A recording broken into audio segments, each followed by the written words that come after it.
नमस्कार, मैं हूं आपके साथ अनुराग मुस्कान। किस्सा कुर्सी का में आपका बहुत बहुत स्वागत है।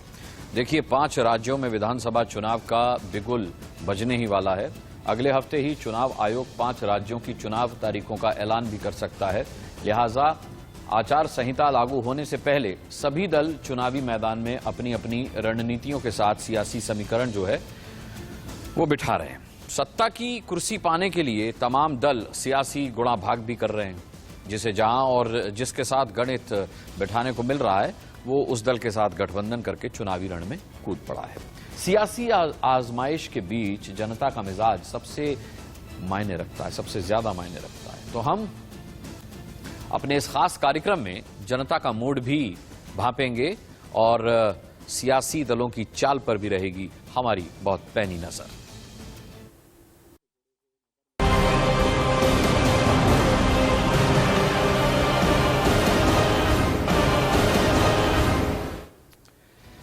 यूपी चुनाव में कई तरह के रंग अब देखने को मिल रहे हैं। जाहिर सी बात है, मिलने भी थे। बीजेपी के लिए हिंदुत्व का मुद्दा तो अहम है ही, लेकिन अब आपको बता दें कि अयोध्या में राम मंदिर और काशी कॉरिडोर के बाद मथुरा में भी कृष्ण मंदिर बनाने की मांग जोर पकड़ने लगी है।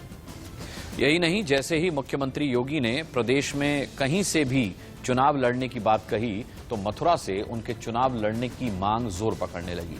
फिलहाल तय नहीं है कि वो मथुरा से ही लड़ेंगे, लेकिन मथुरा का जिक्र हुआ तो अखिलेश यादव भी पीछे नहीं रहे। तुरंत कह दिया कि उनके सपने में भगवान कृष्ण रोज आते हैं और उनकी सरकार बनाने की बात कहते हैं। इस पर बीजेपी ने भी तुरंत पलटवार किया। लेकिन सवाल यह है कि क्या अखिलेश ही नहीं, पूरा का पूरा विपक्ष बीजेपी के हिंदुत्व के एजेंडे में ट्रैप हो चुका है? हम ऐसा क्यों कह रहे हैं? देखिए, क्योंकि विपक्ष के पास हिंदुत्व का कोई मुद्दा, कोई तोड़ दिखा तो नहीं। सभी खुद को हिंदूवादी कहने की हिचक से मुक्त होकर अयोध्या, काशी और मथुरा की बात करने लगे। यहां तक कि विपक्ष ने मुस्लिम वोट बैंक बिदक जाने का खतरा भी अब मोल ले लिया है। और तो और कोरोना के लगातार बढ़ रहे खतरे के बीच चुनावी रैलियों की हालत भी दिखाई दे रही है। जिनके वोट पाने के लिए रैलियां हो रही हैं, उन्हीं की जान को जोखिम में भी डाला जा रहा है। आप ये तस्वीरें जो हम आपको दिखाएंगे उसमें देखिएगा कि किस कदर लोगों की भीड़ है रैलियों में, और कोरोना प्रोटोकॉल जिसकी हम बात करते हैं उसका कितना पालन किया जा रहा है। यूपी चुनाव में बीजेपी का हिंदुत्व कार्ड हालांकि चल पड़ा है। अयोध्या, काशी के बाद मथुरा की एंट्री तो हुई ही है। अखिलेश यादव के सपने में, जैसा कि हमने आपको बताया, श्री कृष्ण ने आकर उनकी सरकार बनाने की बात कही है। तो सीएम योगी ने भी इस पर किया है तगड़ा पलटवार। फेल हो चुके हैं, अब उनको कोई पास नहीं करा सकता। लेकिन इन्होंने जो सवाल पूछा, अब जो पास कराने आ भी रहे हैं वो भी नहीं करा पाएंगे पास। नहीं, भगवान है। उन्होंने जो जिक्र किया है पत्र में कि खुद भगवान श्री कृष्ण रात में हम पे आए, रात में हमारे सपने में आए थे भगवान कृष्ण जी, कह रहे थे आपकी सरकार बनने वाली है। और एक बार नहीं आए, हर दिन आते हैं। हर दिन, कोई दिन ऐसा नहीं जिस दिन भगवान हमारे सपनों में ना आकर के कहते हो कि आपकी सरकार बनने जा रही है। इनके तो पत्र पे लिखा है, हमें हर दिन सपनों में आते हैं। लेकिन एक चीज और जो इन्होंने पूछा कि कहां से चुनाव आप लड़ेंगे, ये भी तो बता दीजिए। ये जहां से हमारी पार्टी कहेगी वहां से चुनाव लड़ेंगे। कुछ लोगों को लखनऊ में सपने आ रहे होंगे और उनके सपने में भगवान कृष्ण आ रहे होंगे और कह रहे होंगे कि अरे अपनी नाकामयाबियों पर अब तो रो जाओ, जो कार्य तुम नहीं कर पाए वह बीजेपी की सरकार ने कर दिया है। भगवान कृष्ण आज उनको कोस रहे होंगे, और इसलिए कोस रहे होंगे क्योंकि भगवान कृष्ण ने उनको यह भी जरूर कहा होगा कि जब तुम्हें सत्ता मिली थी तब मथुरा, वृंदावन, बरसाना, गोकुल, बलदेव के लिए कुछ नहीं कर पाए, लेकिन वहां पर कंस को पैदा करके जवाहर बाग की घटना जरूर करवा दिए थे। आपको सीधे लखनऊ लिए चलते हैं, जहां मुख्यमंत्री योगी आदित्यनाथ इस वक्त बोल रहे हैं। सड़कों पर निकले थे तो बहुत सारे लोग उस समय हंसे थे, लेकिन आज प्रधानमंत्री मोदी जी की उस दूरदर्शिता का पूरी दुनिया कायल है। पूरी दुनिया इस बात के लिए अभिनंदन करती है कि वास्तव में भारत को एक विजनरी लीडरशिप मिली है प्रधानमंत्री मोदी जी के नेतृत्व में, जिन्होंने उस यानी विकास की प्राथमिक इकाई हम दीपावली के अवसर पर अपने घरों पे सफाई पुताई करते हैं, क्योंकि हमारी मान्यता है जब घर में सफाई होगी, लिपाई होगी तो ही लक्ष्मी का वास होगा। गंदगी में समृद्धि नहीं आ सकती, स्वच्छता में ही समृद्धि का रास्ता खुलता है। और दीपावली एक उदाहरण आप सबके सामने है।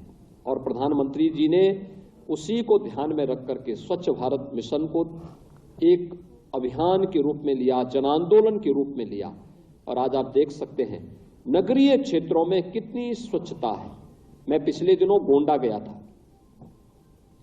जब 2017 में, मार्च 2017 में मुझे मुख्यमंत्री बनाया गया था और उस समय स्वच्छता की रैंकिंग आई थी, देश के अंदर सबसे गंदा नगर गोंडा था, गोंडा का नाम आया था। और अब हम देखते हैं कि देश के अंदर जब स्वच्छता की रैंकिंग होती है तो टॉप 10 में 5 तो उत्तर प्रदेश के ही शहर होते हैं जो स्वच्छता के अभियान में अग्रणी भूमिका का निर्वहन कर रहे हैं। ग्रामीण क्षेत्र हो या शहरी क्षेत्र, स्वच्छता आज दिखती है। प्लास्टिक बैन हुआ है, कूड़े के ढेर समाप्त हो रहे हैं।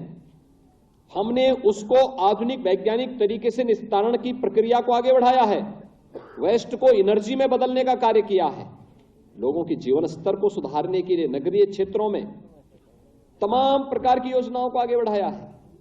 मुझे बताते हुए प्रसन्नता है, देश के अंदर 100 स्मार्ट सिटी बन रही है।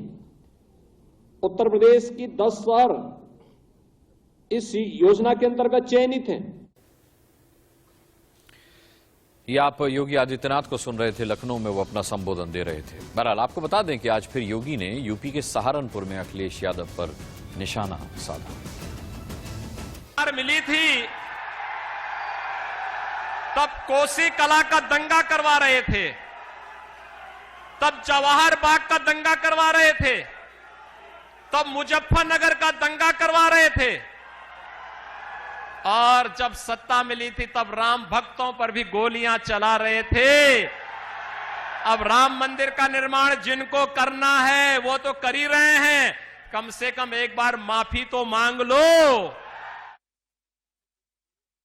हमले होते थे और आतंकवादी भी गिरगिट की तरह कैसे रंग बदलते थे, वैसे ही जैसे आज समाजवादी पार्टी के बबुआ भी अब बोल रहे हैं ना, अब उनके वक्तव्य क्या आ रहे हैं, आज वो भी बोल रहे हैं कि अगर उनकी सरकार होती तो वो भी राम मंदिर का निर्माण करा देते। आपको सीएम योगी का बयान भी सुनवाते हैं जब उन्होंने अयोध्या काशी के बाद मथुरा में कृष्ण मंदिर बनाने की बात कही थी। अयोध्या में प्रभु राम का भव्य मंदिर निर्माण का कार्य प्रारंभ कराएंगे। मोदी जी ने कार्य प्रारंभ करा दिया है ना, खुश हैं? अयोध्या में राम मंदिर बनने से खुश हैं सभी लोग। और अभी काशी में भगवान विश्वनाथ का धाम भी भव्य रूप से बन रहा है, आपने देख लिया ना। और फिर मथुरा वृंदावन कैसे छूट जाएगा, वहां पर भी काम भव्यता के साथ आगे बढ़ चुका है। मथुरा में श्री कृष्ण मंदिर बनवाने की मांग वहां का साधु संत समाज भी कर रहा है। वृंदावन धाम में भगवान श्री कृष्ण की 13.37 एकड़ जमीन है, उसको लेकर के सभी संतों ने, महंतों ने, धर्माचार्यों ने, भागवत वक्ताओं ने बड़ी गंभीरता के साथ चिंतन किया, मनन किया कि भगवान की 13.37 एकड़ जमीन है, वो कैसे बेधर्मियों के कब्जे से मुक्त होकर के वहाँ भगवान का मंदिर बने, दिव्य मंदिर बने। इसी को लेकर के आज चिंतन हुआ, मनन हुआ और संवेश्वरों में सबने इस धर्म युद्ध को लड़ने का ऐलान किया और सबने कहा कि मंदिर बनाएंगे, भव्य मंदिर बनाएंगे वहाँ पर। और जो मस्जिद में जो नमाज पढ़ी जाती है, सभी धर्म संतों ने कहा कि वहाँ नमाज नहीं पढ़ी जानी चाहिए, क्योंकि वो मंदिर है, मंदिर में नमाज का मतलब क्या है कि प्रामाणिक रूप से जो पुरातन काल से जो चले आ रहे हैं अधिकार, तो सत्ता आती है जो सत्ता आती है वो अपना नाम काम करती है तो तोड़ती है, फिर हम लोग बनाते हैं, फिर वो तोड़ते हैं। किंतु है वो हमारी हिंदुस्तान की ही, भारत की ही मिट्टी पर बने हुए श्री कृष्ण जन्मभूमि है। वहीं पर ही श्री कृष्ण भगवान का जन्म भी हुआ है, वही मंदिर बनना ही है और यही प्रामाणिक रूप से हम बनाएंगे, विरोध करके नहीं बनाएंगे। विरोध तो वो करते हैं, हम लोग विरोध नहीं करते हैं, हम प्रामाणिक रूप से उसको बनाएंगे। अखिलेश यादव के सपने में कृष्ण के आने की बात पर यूपी के कैबिनेट मंत्री सिद्धार्थनाथ सिंह ने भी ट्वीट करके हमला बोला है। सिद्धार्थनाथ सिंह ने लिखा है कि अखिलेश को बाबर और जिन्ना से फुर्सत मिली और अब भगवान कृष्ण दिखने लगे, सपने में ही सही। चिंता न करो, योगी जी के 5 साल और पूरी समाजवादी पार्टी को भगवान रामकृष्ण और महादेव ही दिखने लगेंगे। ये उनका ट्वीट आप देख रहे हैं सिद्धार्थनाथ सिंह का। बहरहाल आपको बता दें, सीएम योगी के प्रदेश में कहीं से भी चुनाव लड़ने के ऐलान के बाद से योगी के मथुरा से चुनाव लड़ने की मांग अब तेज हो रही है। राज्यसभा सांसद हरनाथ सिंह यादव ने बीजेपी के राष्ट्रीय अध्यक्ष जेपी नड्डा को सोमवार को ही एक पत्र भेजा है। उन्होंने पत्र में लिखा है कि सीएम योगी को ब्रज क्षेत्र की जनता से विशेष लगाव है। योगी भगवान श्री कृष्ण की नगरी मथुरा से चुनाव लड़ें। ये पत्र मुझे स्वयं भगवान श्री कृष्ण ने लिखने के लिए प्रेरित किया है। ये उन्होंने चिट्ठी लिखी है और इच्छा जाहिर की है कि योगी आदित्यनाथ को मथुरा से ही चुनाव लड़ना चाहिए। अब हम ये क्यों कह रहे हैं कि बीजेपी के जाल में विपक्षी पार्टियां फंस गई हैं, खासकर समाजवादी पार्टी। देखिए, यूपी में चुनाव से पहले आईटी के छापों ने भी सियासत को गरमा दिया है। पहले कानपुर और कन्नौज में इत्र कारोबारियों पर जीएसटी और आईटी के छापों ने राजनीतिक गलियारों में सुर्खियां पाई और अब आज नोएडा में इनकम टैक्स ने एक बड़े कारोबारी के यहां छापा मारा। एसी बिल्डर के सीएमडी अजय चौधरी के यहां पर छापेमारी जारी है। अजय चौधरी समाजवादी पार्टी के राष्ट्रीय अध्यक्ष अखिलेश यादव के करीबी भी हैं। इनकम टैक्स की टीम अजय चौधरी के दिल्ली, नोएडा स्थित ठिकानों पर छापेमारी कर रही है। एसी ग्रुप के दिल्ली, नोएडा और आगरा समेत 40 ठिकानों पर छापेमारी चल रही है। एसी सेक्टर 150 में 3 प्रोजेक्ट हैं, जिनमें 9 गोल्फ कोर्स के साथ लग्जरी विला अपार्टमेंट और आवासीय यूनिट्स भी शामिल हैं।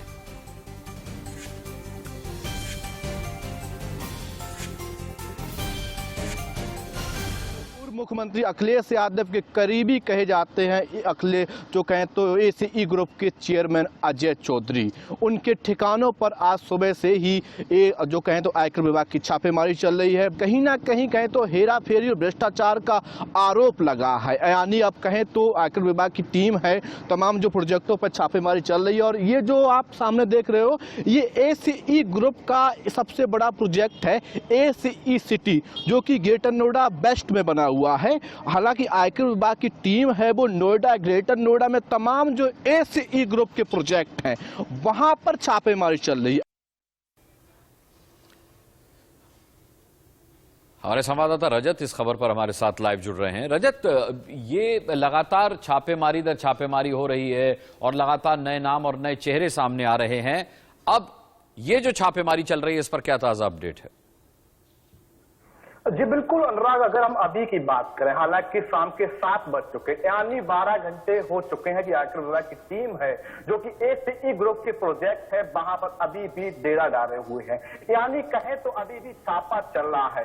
कहीं ना कहीं जो प्रोजेक्ट है जो कि एसीई ग्रुप के तमाम प्रोजेक्ट है वहां पर कहें तो लगातार सुबह से ही छापेमारी चल रही है। अगर वहीं हम 150 की बात करें, हम ग्रेटर नोएडा की बात करें, तमाम जो एसीई ग्रुप है अभी भी छापेमारी चल, लगभग कहें तो 2 से 3 टीम है जो कि हेड ऑफिस है सेक्टर 150 में एसीई ग्रुप का, वहां पर अभी भी टीमें मौजूद है। अंदर लगातार छापेमारी चल रही है।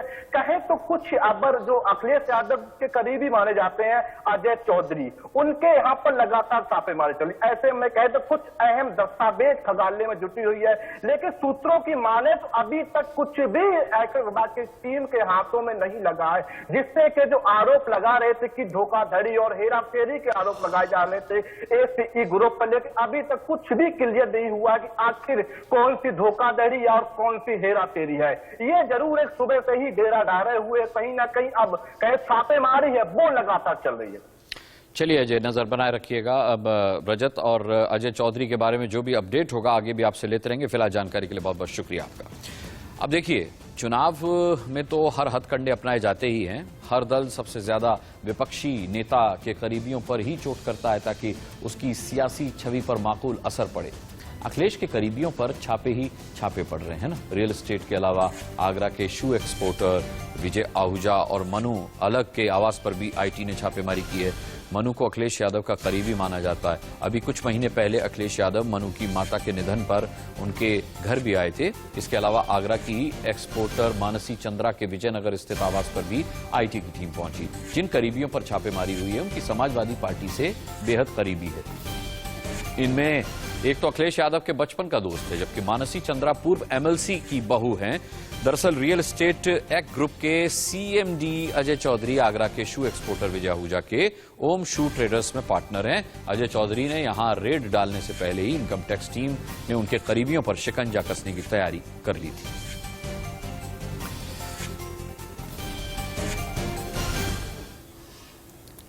देखिए, आपको बता दें, मनु अलग और विजय आहूजा का वाकई सियासी कनेक्शन है तो फिर किससे, बता रही इंडिया न्यूज संवाददाता रिंकी उपाध्याय। हमारी आईटी की छापेमारी जगह जगह, उन्हीं में से आगरा। आज आगरा में जूता के व्यापारी 3 लोगों के यहाँ आईटी ने छापेमारी की है और मैं इस समय मौजूद हूँ विजय आहूजा के निवास के सामने। यहाँ पे भी आईटी के कुछ ऑफिसर अंदर छापेमारी चल रही है। कुछ लोग यहाँ से जा चुके हैं।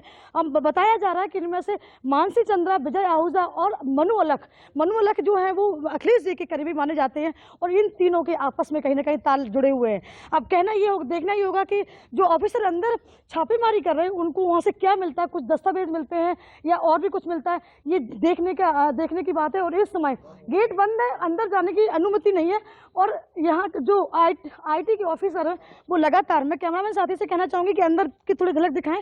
कुछ दिखाई दी, शायद वहाँ पे कुछ पुलिसकर्मी मौजूद है, महिला पुलिस भी है और पुरुष कर्मी भी मौजूद है, लेकिन गेट बंद है, हम कुछ देख नहीं सकते हैं।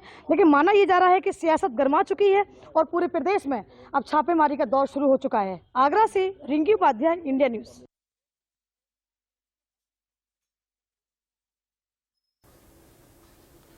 तो देखा आपने, यूपी में चुनाव है तो राजनीति तो होगी ही, तो छापेमारी को लेकर भी सियासत अब भरपूर हो रही है।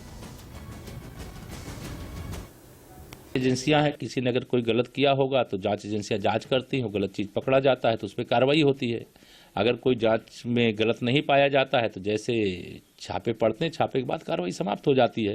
लेकिन यह सही है कि आजकल समाजवादी पार्टी के लोग घबराते जल्दी हैं कि ये कहाँ इत्र में सुगंध आ रही थी उसकी दुर्गंध पूरे प्रदेश में फैल गई, कहाँ इत्र कारोबारी के यहाँ जो मोटरसाइकिल चलता है, कहाँ उसके घर में कोई 10 लाख की कल्पना नहीं कर रहा है, कहाँ 280 करोड़ रुपया नगद मिल रहे हैं।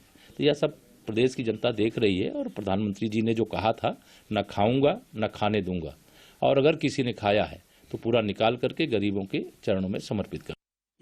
छापेमारी जब चुनाव के इतने निकट होती है तो राजनीति क्या बात करते हैं, ये तो तौर तरीका हो गया। और अब मैं तो ईडी, आईटी, सीबीआई को के इंडिपेंडेंस पे बहुत सारे सवाल हैं। अब ये इंडिपेंडेंट एजेंसीज नहीं है, ये डिपेंडेंट एजेंसीज हैं और ये एक तरह से अघोषित या घोषित ही कह लीजिए, ये गठबंधन सहयोगी हैं भाजपा की।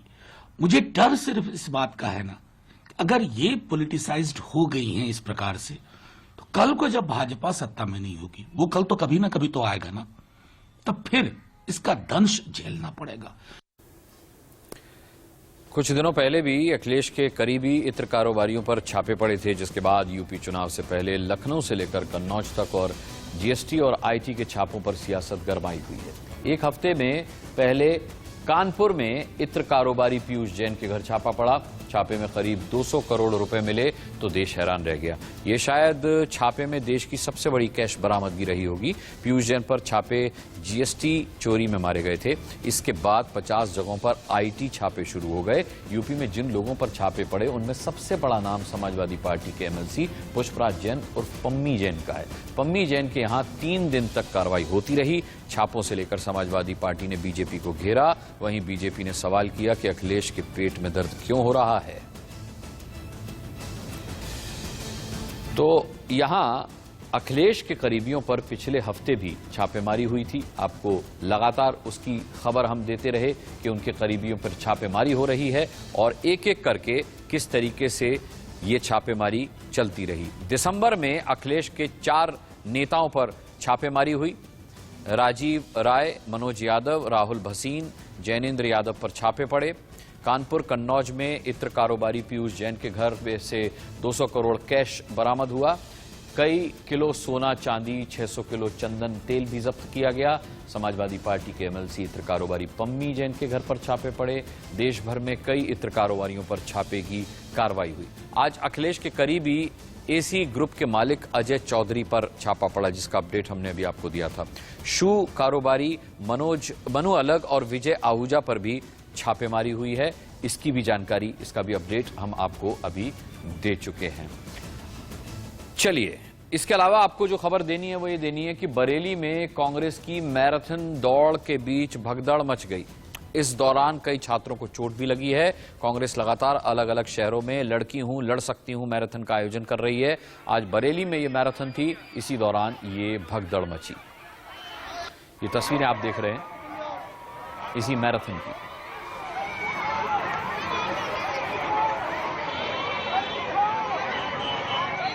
बयान में आया था कि कुछ इस तरह की बातें हुई हैं कि मैराथन का आयोजन एक पार्टी द्वारा किया गया है और उसमें भगदड़ मची है।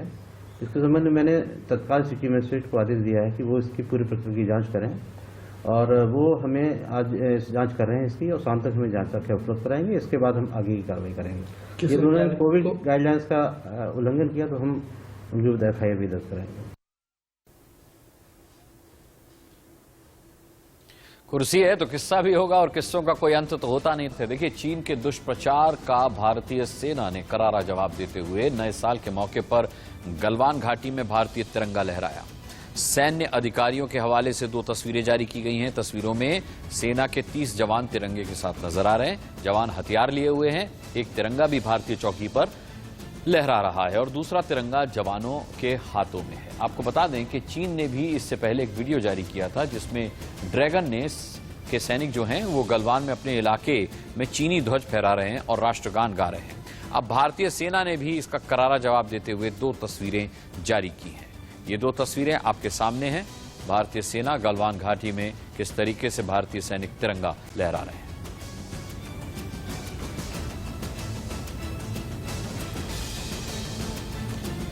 चलिए, इस वक्त की बड़ी खबर आपको बता दें। बड़ी खबर यह है कि पंजाब में आम आदमी पार्टी के सीएम कैंडिडेट हो सकते हैं भगवंत मान। जी हां, पार्टी के सूत्रों से ये खबर मिली है, ये बड़ी खबर। लोकसभा सांसद भगवंत मान के नाम का हो सकता है ऐलान। आपके पंजाब अध्यक्ष भी हैं भगवंत मान। पंजाब में हर रैली में केजरीवाल के साथ भगवंत मान दिखाई देते हैं। ये देखिए, भगवंत मान उनके साथ हैं। तो सीएम का चेहरा हो सकते हैं आम आदमी पार्टी की तरफ से भगवंत मान पंजाब के लिए।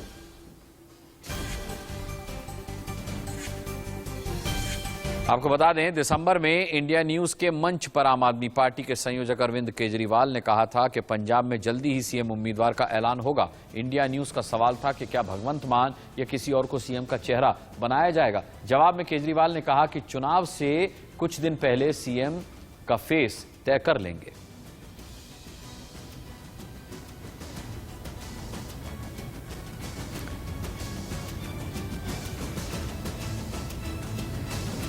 विपिन परमार हमारे संवाददाता हमारे साथ इस वक्त जुड़ रहे हैं इस खबर पर। विपिन, तो क्या फिर समझा जाए कि पार्टी के सूत्रों के हवाले से जो खबर मिल रही है उस पर अब केवल ऑफिशियल मोहर लगनी बाकी है, भगवंत मान आम आदमी पार्टी का चेहरा हो सकते हैं सीएम के लिए?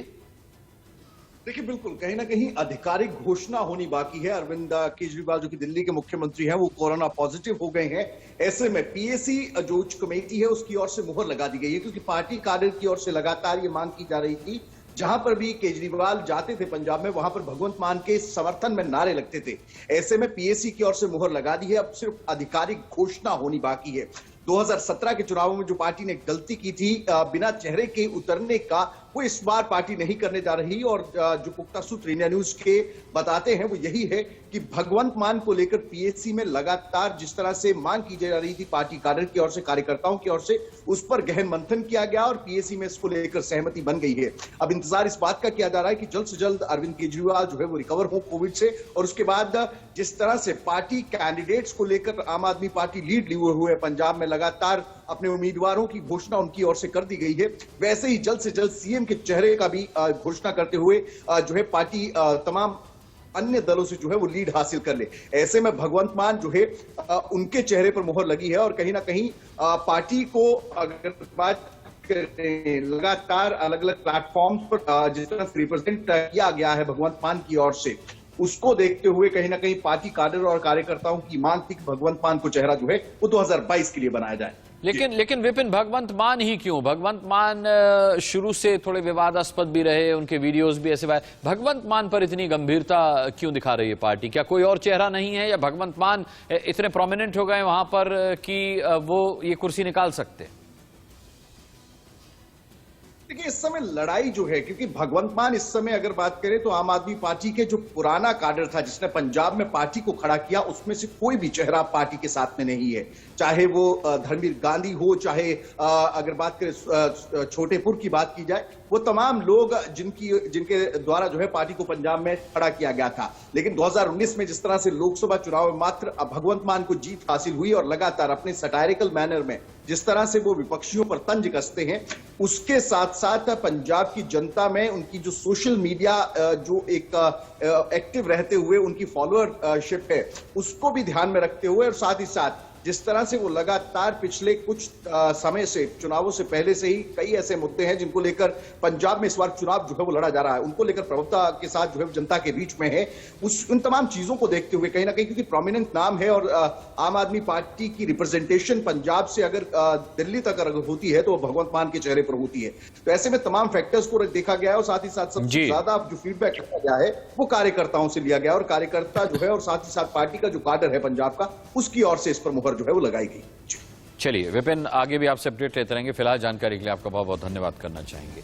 क्यों होंगे भगवंत मान, क्यों हो सकते हैं भगवंत मान सीएम का चेहरा पंजाब में आम आदमी पार्टी की तरफ से? विपिन परमार इस पर रोशनी डाल रहे थे। देखिए, पंजाब में भी जल्द चुनाव होने वाले हैं, लिहाजा वहां भी अब सियासी गहमा गहमी तो बनी ही हुई है। आपने देखा आरोप और प्रत्यारोप के लगातार दौर वहां पर भी जारी हैं। अब आम आदमी पार्टी के संयोजक और दिल्ली के CM Arvind Kejriwal corona positive हो गए हैं, तो पंजाब के सीएम ने उनको फोन करके उनका हालचाल तो जाना ही।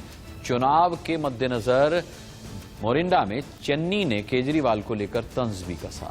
उन्होंने कहा कि केजरीवाल पंजाब के लिए भी कोरोना है और हमें बाहर से आने वाली बीमारी अंदर नहीं लेनी चाहिए। इससे पहले भी चन्नी केजरीवाल पर काला अंग्रेज और बाहरी कह करके हमला कर चुके हैं। लोग आने लग जाते हैं, केजरीवाल जी ਨੂੰ कोरोना हो गया। ਅੱਜ मैं उन्होंने ਨਾਲ ਟੈਲੀਫੋਨ ਤੇ ਗੱਲ ਕੀਤੀ, मैं ਕਿਹਾ बड़ी माड़ी गल हुई, ਤੁਸੀਂ ਤੁਹਾਡੀ ਸਿਹਤ ਚੰਗੀ ਹੋਵੇ, ਤੁਹਾਨੂੰ मैं शुभ कामनावां ਦਿੰਦਾ।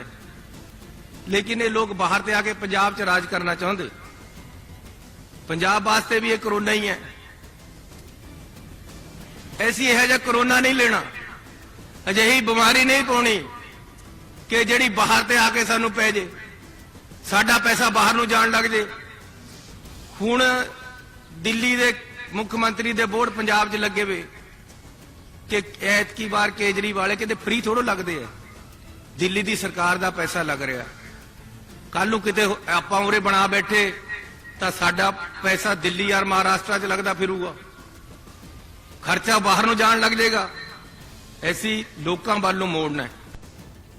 इस वक्त की बड़ी खबर भी आपको बता दें, कल पंजाब के फिरोजपुर में होंगे पीएम मोदी। देखिए, पंजाब की चुनावी सरगर्मियों की हम बात कर रहे हैं। देखिए, चुनाव से पहले पीएम का ये पंजाब दौरा बहुत अहम होगा।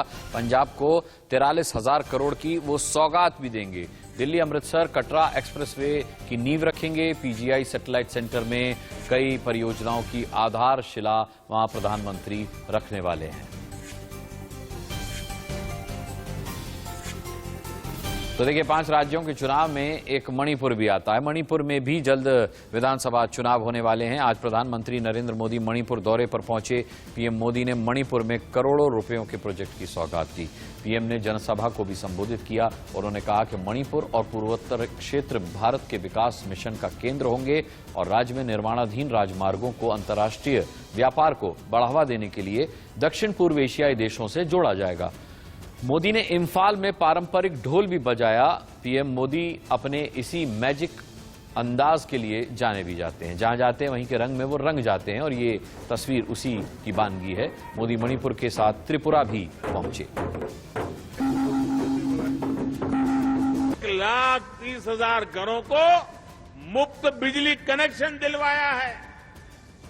आपके एक वोट ने स्वच्छ भारत अभियान के तहत 30,000 से ज्यादा घरों में शौचालय बनवाया है।